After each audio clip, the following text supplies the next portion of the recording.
Olá, boa noite. Você fica agora com as notícias que são destaque em Minas nesta quarta-feira. Ex-governador Eduardo Azeredo se entrega à Polícia Civil em Belo Horizonte. Supremo Tribunal de Justiça nega pedido de habeas corpus ao político. Pelo terceiro dia consecutivo, caminhoneiros travam vários pontos das rodovias mineiras em manifestação contra o aumento no preço do diesel. Em Betim, uma obra de alargamento da via deixou os postes no meio da rua. Os motoristas têm que se esquivar da iluminação pública. No futebol, o Cruzeiro venceu o Racing pela Libertadores e conquistou a liderança no grupo. Já o América entra em campo daqui a pouco contra o Palmeiras pela Copa do Brasil. Mais informações sobre essas e outras notícias a partir de agora.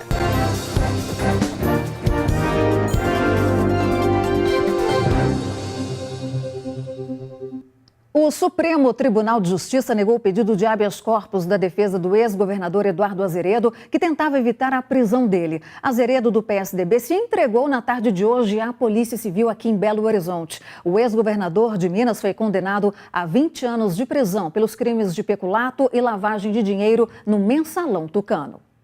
O ex-governador de Minas Gerais, Eduardo Azeredo, se entregou nesta delegacia da região Centro-Sul de Belo Horizonte às 14 horas e 46 minutos, acompanhado de um dos filhos e de um advogado. Ele se negou a sair do veículo com vidros escuros, enquanto os profissionais de imprensa não deixassem o espaço da garagem do prédio. A nossa equipe conseguiu com exclusividade a imagem do momento em que Azeredo já estava no interior da delegacia. Cerca de 1h30 depois, Azeredo deixou a unidade dentro de uma viatura da Polícia Civil. O trânsito teve que ser bloqueado para a saída do veículo. Populares festejaram esse momento. Após deixar a delegacia, Eduardo Azeredo foi trazido aqui para o Instituto Médico Legal na região oeste de Belo Horizonte, onde ficou menos de 10 minutos para o exame de corpo de delito. Eduardo Azeredo foi condenado pelos crimes de peculato e lavagem de dinheiro no Mensalão Tucano. Ele é acusado de ter desviado 3,5 milhões de estatais mineiras para a campanha à reeleição do Estado em 1998. A prisão foi determinada após o último recurso em segunda instância ser rejeitado na tarde desta terça-feira no Tribunal de Justiça de Minas Gerais. Azeredo é o primeiro político a ser detido no esquema chamado Mensalão Tucano. De acordo com a Secretaria de Administração Prisional, o ex-governador será encaminhado à Academia de Bombeiros Militar. Conforme decisão judicial, em virtude do cargo exercido, Azeredo ficará em uma sala de Estado Maior. O local tem 27 metros quadrados, possui uma cama e uma mesa de apoio e um banheiro com chuveiro elétrico. O ex-governador ficará sob custódia da Secretaria de Estado de Administração Prisional, com escolta de agentes penitenciários.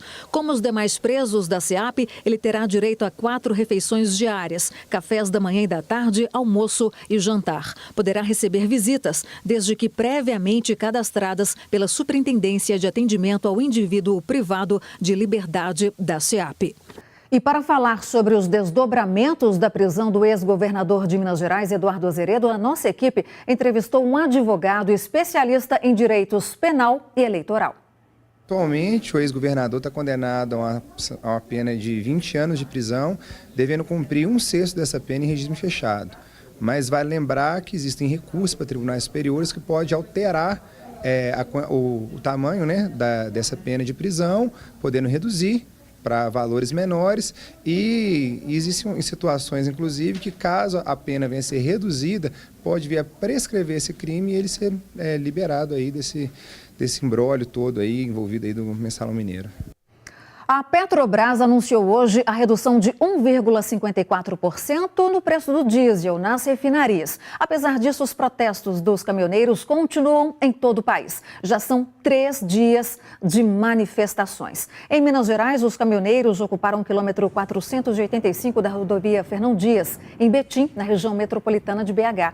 Os motoristas ocuparam os 2 sentidos da via, mas não houve retenção. Segundo a Polícia Rodoviária Federal, as manifestações ocorreram em 39 rodovias federais que cortam o estado. O preço médio do diesel nas bombas já acumula alta de 8% no ano e o valor está acima da inflação acumulada de 0,92%, segundo dados do IBGE. Agora, olha essa situação. Dá para imaginar postes de iluminação no meio da rua? Parece até piada de mau gosto, mas eles estão lá para todo mundo ver. E para os motoristas se esquivarem deles, no bairro Bandeirinhas, na cidade de Betim, na Grande BH. E esse não é o único problema que os moradores enfrentam, não. Se você quiser passar de carro pela rua Guandu, em Betim, na região metropolitana, é bom desviar dos postes. A não ser que você queira bater o seu carro, né? Agora, para você passar sem esbarrar, você tem que realmente se esquivar. De acordo com moradores, antes a rua era de terra e mais estreita. Até que em 2015 ela foi alargada e asfaltada. Como resultado, os postes ficaram no meio da rua, causando transtornos à população do bairro. Nos fundos aqui, era a saída para uma casa de show que aqui no local, que fim de semana, dia de quinta-feira principalmente, diz que fica movimentado. É a principal via de acesso para essa casa de show, né? Então o risco é muito grande as pessoas vêm bêbadas, vêm tontas, passando por aqui, esses postes aí no meio da rua, mesmo quando não rela aí. Comerciantes reclamam que estão sendo prejudicados. A questão é dos caminhões, né, que vem fazer entrega pra gente, eles custam fazer as manobras, até pode causar um acidente com outros carros, entendeu? Essa questão, uma das questões, né, tem várias. E a gente vai, pergunta, vai lá na prefeitura, eles falam que é a CEMIG fala que é a prefeitura. Tanto que os vereadores vêm aqui e falam que não é da prefeitura, é a CEMIG que tem que fazer isso e fica esse vai e volta e ninguém resolve. O presidente da Associação dos Moradores do Bairro diz que já foram feitas inúmeras reclamações junto à prefeitura, mas até agora nada foi feito. Desde a gestão passada, a resposta é sempre a mesma, né? A gente procura solução, segundo eles, tem processo de licitação a empresa para fazer esse tipo de serviço. Só que nós já estamos aí com quase 3 anos, né, desse governo, e essa licitação não sai mais. Sempre que a gente chega lá, saiu, foi repugnado, foi de novo, tornou-se repugnado. Mas a questão dos postes não é a única que vem tirando a paz dos moradores. Essa ponte sobre um córrego, segundo eles, está em péssimo estado, mas é a única alternativa de quem mora nessa parte para atravessar para o outro lado. Mato de um lado, mato de um outro. Vocês viram o guarda-corpo aqui, ó, como é que é? Não é mesmo? Aqui uma senhora, uma criança qualquer, não tem proteção nenhuma. Se bobear, cai lá dentro, conforme já caiu. Segundo Gutenberg, sobre esse problema nunca houve resposta da prefeitura. Resposta da prefeitura sobre isso aí não existe. Por meio de nota, a Prefeitura de Betim informou que a obra foi executada pela gestão passada e que a empresa responsável pela obra já pediu que a CEMIG faça a remoção dos postes. Nós também fizemos contato com a CEMIG, que informou que não há nenhum registro de solicitação de remoção de postes para aquela rua. Ficamos no diz que me disse. Moradores, se o serviço não for feito, falem com a gente, tá? Novamente pelo WhatsApp 99772-7663. Combinado? E nós vamos voltar a falar sobre a prisão do ex-governador de Minas Gerais, Eduardo Azeredo, nesta tarde. O repórter Diogo Ramalho está lá em frente ao batalhão do Corpo de Bombeiros, onde Eduardo Azeredo irá permanecer preso. A gente vai para lá agora falar com o Diogo. Olá, Diogo, boa noite para você. Quais são as informações de momento?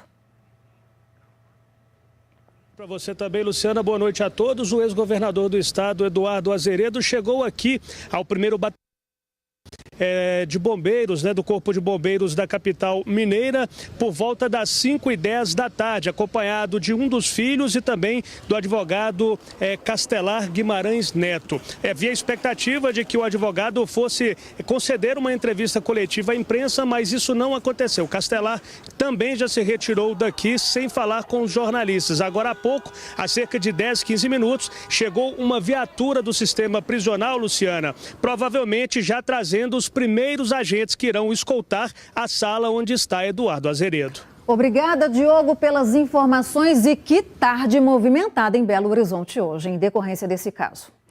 E 10 idosos sofrem crimes a cada hora aqui em Minas Gerais. Os furtos lideram o ranking com 42% das ocorrências, seguido pelas ameaças, roubos e estelionato. Por isso, é importante estar sempre atento para não se tornar um alvo fácil dos bandidos. Aos 85 anos, Dona Alaide foi vítima de um estelionatário. Ela estava numa agência bancária esperando para falar com o gerente quando foi abordada por um desconhecido. O homem usou a desculpa de que queria cadastrar a idosa para que ela recebesse remédios gratuitos. Foi assim que ele conseguiu o cartão e a senha dela. Eu, hora nenhuma, desconfiei. Por quê? Não sei, parece que ele... Parecia que já era até conhecido, sabe? Então, eu fiquei conversando com ele assim, naquela gentileza, só tentando ajudar. Eu não desconfiei de nada. O fato recente deixou a Laíde traumatizada e com medo das pessoas. Agora eu ando com medo, assim, ando na cidade, pego meu cartão, às vezes eu tiro e depois fico olhando direito se é aquele mesmo para guardar, né? Porque às vezes até na hora que você paga assim no lugar, às vezes tem que olhar, né? Para ver se a gente não esqueceu o cartão, né? A filha da aposentada, que sempre acompanha a mãe, neste dia estava viajando. Ela acredita que o banco poderia ter ajudado a evitar o golpe. Eles têm que dar mais atenção aos idosos, porque você chega lá, às vezes tem aquela fila enorme de idosos. Às vezes tem um guarda dentro do banco, né? Se eles tivessem mais atenção, prestassem mais atenção no que vem acontecendo, se tem alguma pessoa de fora que está conversando com o idoso, eu acho que resolveria. Os últimos números divulgados pela Secretaria Estadual de Segurança Pública assustam. Em 2017, foram quase 93 mil crimes contra idosos registrados em Minas Gerais. Foram 254 ocorrências por dia, ou seja, a cada hora, 10 idosos eram vítimas de crimes aqui no estado. Entre os crimes mais comuns cometidos contra este público estão os furtos, que representam quase a metade dos casos, seguido das ameaças, com 13,2% das ocorrências, roubos, com 10,5%, e casos de estelionatos, com 7,8%. Para esta delegada da Divisão Especializada de Atendimento ao Idoso, a fragilidade física e mental faz da pessoa com idade mais avançada um alvo fácil dos criminosos. Ele pode ser vítima tanto de crimes aí praticados por desconhecidos, né, por exemplo, o estelionato, o roubo, o furto, né, que tem um alto índice de incidência aí contra a pessoa idosa, e também os crimes aí previstos no Estatuto do Idoso, que são, na grande maioria, praticados por familiares ou cuidadores aí do idoso. Acostumada a lidar com várias situações envolvendo idosos todos os dias, a delegada chama a atenção para algumas medidas. Ele deve ficar atento, né? Por exemplo, ele tem que confiar, por exemplo, seus dados bancários a pessoas de sua extrema confiança, né? Ao ir ao banco, não, por exemplo, ficar dando seus dados, pedindo auxílio para qualquer um que esteja na agência. Ainda que a pessoa esteja ali oferecendo ajuda, a gente desconhece qual é o caráter daquela pessoa que está oferecendo ajuda e qual seria a real intenção. Então, procurar sempre a ajuda e auxílio de uma pessoa responsável do banco, geralmente a gente indica a gerente da conta daquele idoso, né? Ou se não, ir acompanhado com algum familiar. E no caso da violência ocorrida intralares, a gente sempre orienta ele a estar procurando a delegacia para estar se informando se aquilo que ele está sendo vítima é um crime ou não.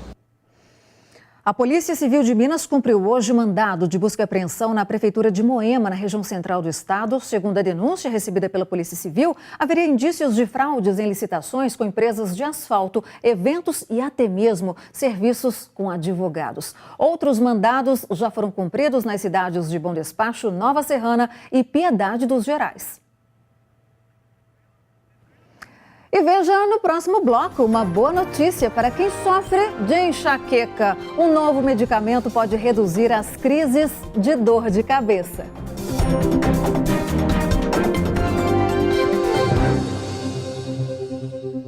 O Cruzeiro venceu ontem o Racing por 2-1 em uma partida super disputada no Mineirão. O resultado garantiu ao time mineiro a liderança no Grupo 5 da Libertadores. O Cruzeiro precisou só de 2 minutos para abrir o placar contra o Racing.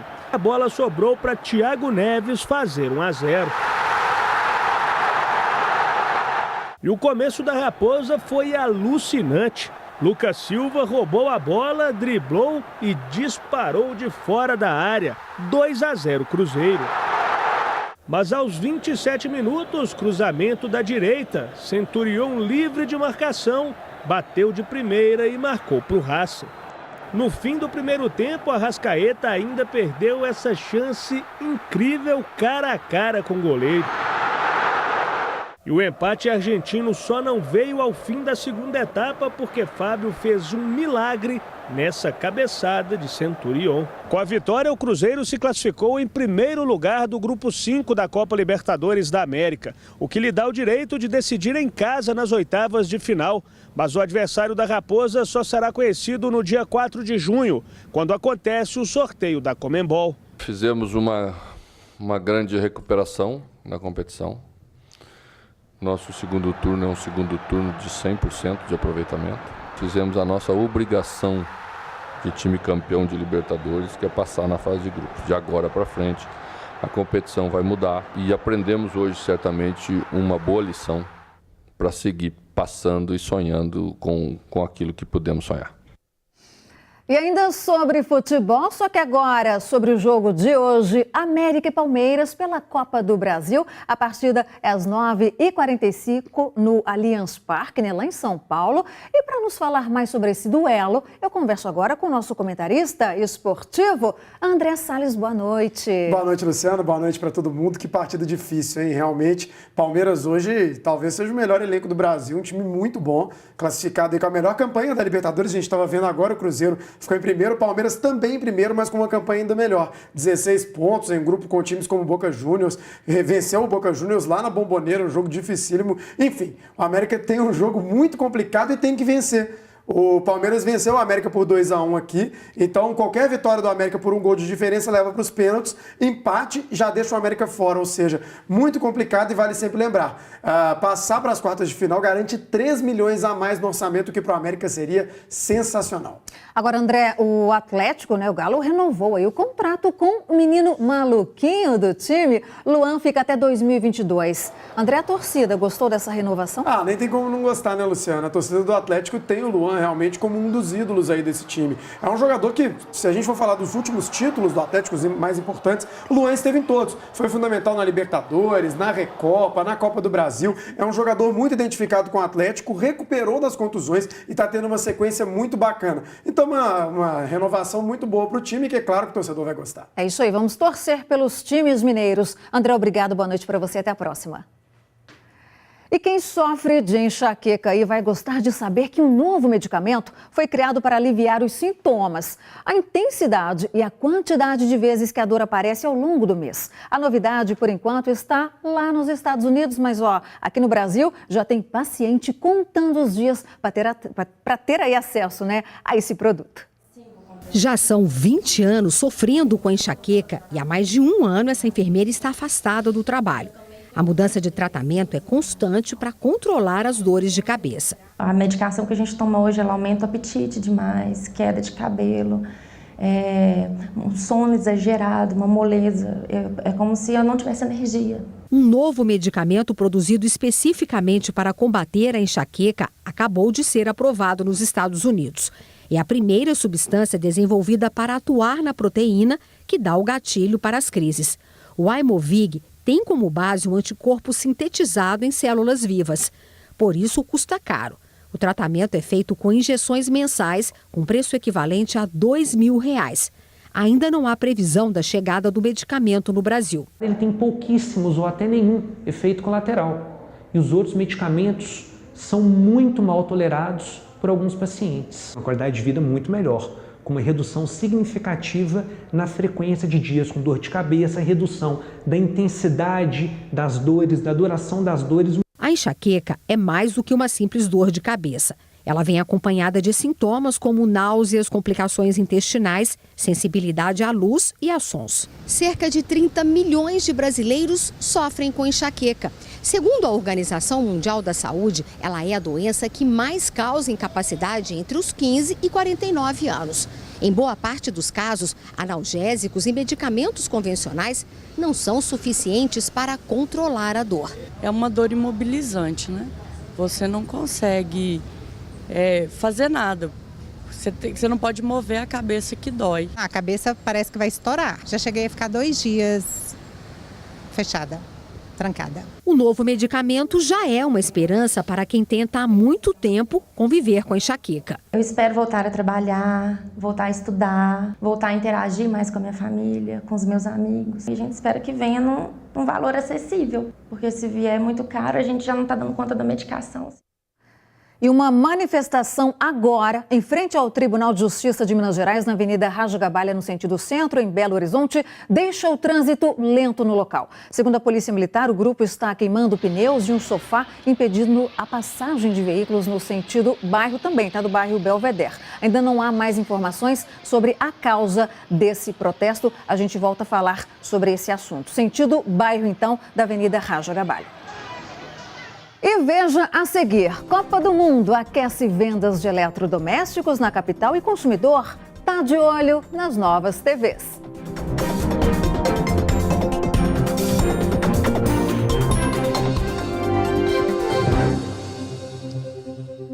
E nós voltamos a falar com o repórter Diogo Ramalho, direto do batalhão do Corpo de Bombeiros, onde o ex-governador Eduardo Azeredo está preso. Diogo, você tem informações sobre a permanência do ex-governador e também em relação às algemas?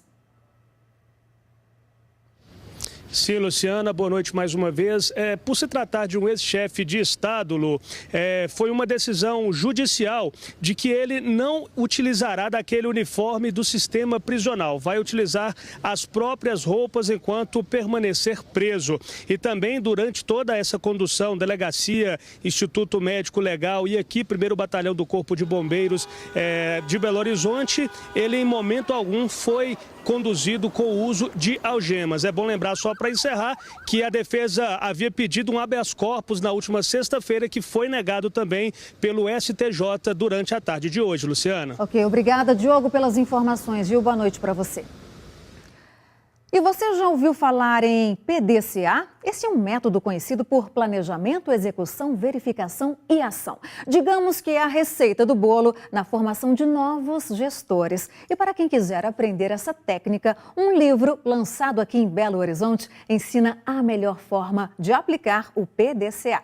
Formação de gestores criando as bases da gestão. Uma obra que traduz os conceitos da gestão para uma narrativa simples e de fácil compreensão. O livro foi escrito por Raimundo Godoy e Cláudia Bessas, do Instituto Áquila. O lançamento foi na sede da FIENG, em Belo Horizonte. A inspiração para o livro surgiu após os autores ouvirem cases de quem desejava aplicar o método conhecido como PDCA, planejamento, execução, verificação e ação, mas encontrava apenas livros técnicos e com um vocabulário distante da realidade. De uma forma didática, o livro vem recheado de histórias, relatos que irão ajudar na formação de novos gestores. A gente tentou traduzir para uma linguagem simples, então espero que as pessoas entendam e que gostem de ler, que a leitura seja fácil e gostosa, né? Faz reflexões, fala de cases reais, traz para o dia a dia da pessoa para ela refletir se ela está fazendo as práticas de gestão no dia a dia dela, o que ela precisa melhorar. O livro demorou 3 anos para ser escrito e passamos por vários profissionais para que eles dessem suas contribuições. Então, nós fizemos muitas modificações e procuramos entregar um produto que seja de fácil entendimento, de fácil apropriação daquele que vai utilizar essa obra. Para os autores, esse é apenas o início de uma jornada de estudos, já que sempre haverá o que aprender sobre o tema. Da literatura para o esporte, a nossa próxima reportagem vai mostrar o impacto da Copa do Mundo da Rússia nas vendas do varejo. Aqui em Minas Gerais, a venda de TVs, por exemplo, deverá ser a grande responsável por um faturamento de 125 milhões de reais. Menos de um mês para a Copa do Mundo e a expectativa do comércio é boa. A Confederação Nacional do Comércio de Bens, Serviços e Turismo estima um faturamento quase 8% maior do que no último Mundial. As famílias elas estão, comparativamente aos anos anteriores, estão com o orçamento um pouco mais favorável ao consumo. A inflação ela tem contribuído de forma favorável para esse estímulo ao consumo familiar. As taxas de juros vêm caindo. Com a Copa chegando, um objeto de desejo de muitos torcedores é uma televisão nova para acompanhar os jogos da seleção. O setor de eletrodomésticos é um dos grandes responsáveis pela expectativa de 125 milhões de reais que devem ser movimentados durante o Mundial no estado. Nos últimos meses, aumentou bastante a nossa demanda, principalmente no segmento de tecnologia, voltado para smartphones e principalmente televisores. Nós fizemos uma campanha onde o cliente comprando um televisor acima de 50 polegadas polegadas, por mais R$1, ele ganha uma de 32 polegadas. Com o estoque preparado, essa loja, que faz parte de uma rede varejista, já vendeu mais do que no mesmo período de 2014. E com a redução de 6,5% no valor dos televisores no estado em relação à última Copa, por que não aproveitar, né, seu Lindomar? No início da Copa aí, a gente está olhando um preço bom para poder assistir, né, com a família. A gente está vendo aí, né, todo mundo comprando, comprar também. Mas para aproveitar o cenário positivo é preciso planejamento. O planejamento não apenas observando as prestações mensais, mas também as taxas de juros que irão incorrer nesses pagamentos financiados, ela deve ser levada em consideração. Então planejar ali suas receitas, suas despesas e ver se aquele consumo é comportado no seu orçamento é o ideal. O Jornal Band Minas fica por aqui. Você segue com notícias nacionais e internacionais com o Jornal da Band. Boa noite, até a próxima.